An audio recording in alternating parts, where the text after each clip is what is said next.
I do actually think that both the term multimodality and the term mode have generally been rather loosely and perfunctorily defined. So multimodality, you know, and even Gunther does it in his book about multimodality that he wrote a few years ago.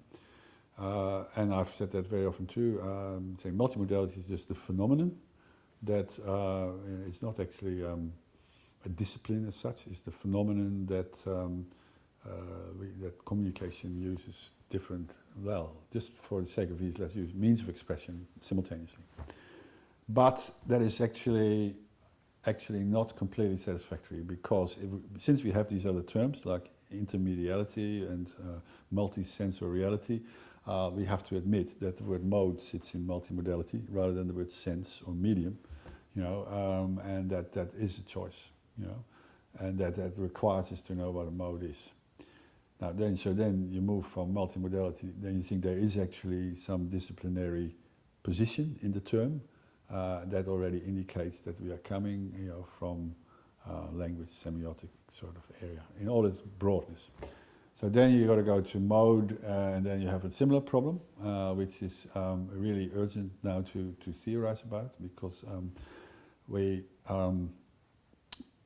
most of the time mode similarly is just very quickly and perfunctorily defined by a few examples, say. And I've done it many times myself, you know, say modes, and then between brackets, for example, image, music, text or something, you know, or image, music, language.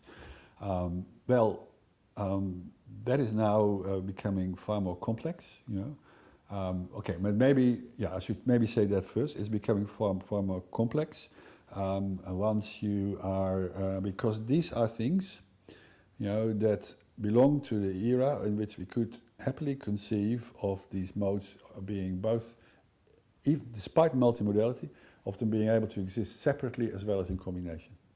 Hence we could write a grammar of the images as though they could exist separately as well as in combination, which we then call image-text relations. You know? Now you can see very many, quote, means of expression that can be used on their own. You know? So if you start about color, for example, you know, it can be used. It's got to be always with something else. So it goes with dress, it goes with architecture, it goes with image, you name it. You know? So we started saying it's a mode, but then it means something, you know. But if it is a mode, it's something else. And it is no longer, the idea that these things can exist on their own, you know, becomes a little bit more doubtful. At the same time, you know, obviously you began to discover that some of the things we thought were specific for images are not, you know, and many of the principles of the so-called grammar of images turned out to be much wider applicable. So now that we don't talk about, you know, some means of expression or medium like color, now we talk about things like framing and, you know, composition. You start out thinking about an image, but you actually then realize that some of the principles that you've been finding are transferable to other things, you know, to the arrangements of objects in space, for example, you know, or to architectural facade or whatever.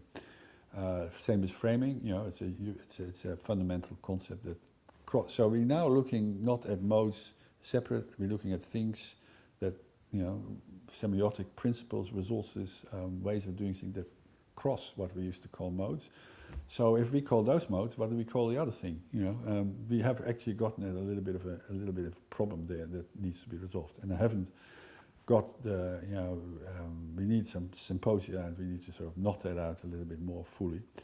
But the other part of that was that that notion that the first recognition that you had these principles, which I should have known all along, because, you know, my earlier remarks on modality already show that you can have a concept, you know, that goes a semiotic concept that's across different modes. So then, that's when this discussion began. That you can see reflected in Multimodal Discourse book, where you say, well, we will define a mode as actually no longer as a material means of expression, but as a semiotic resource that has become, that's abstract enough to be applicable across different means of expression, or different media, as we then called it, and of course immediately you realize that language is of that kind, you know, because it can become in principle, writing or speech. But likewise, many other things, narrative would be a mode, and because it can take the form of many different production type forms, media.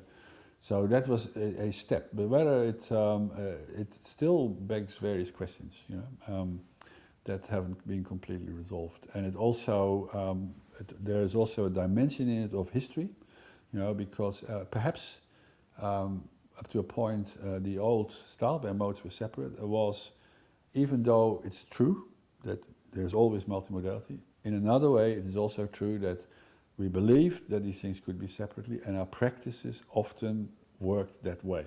So photographs, for example, we had just had a nice talk about photographs the other day. Photographs were, photographic books, were just separating photographs. That was a photograph, and you only say underneath it Madrid 1956 or something,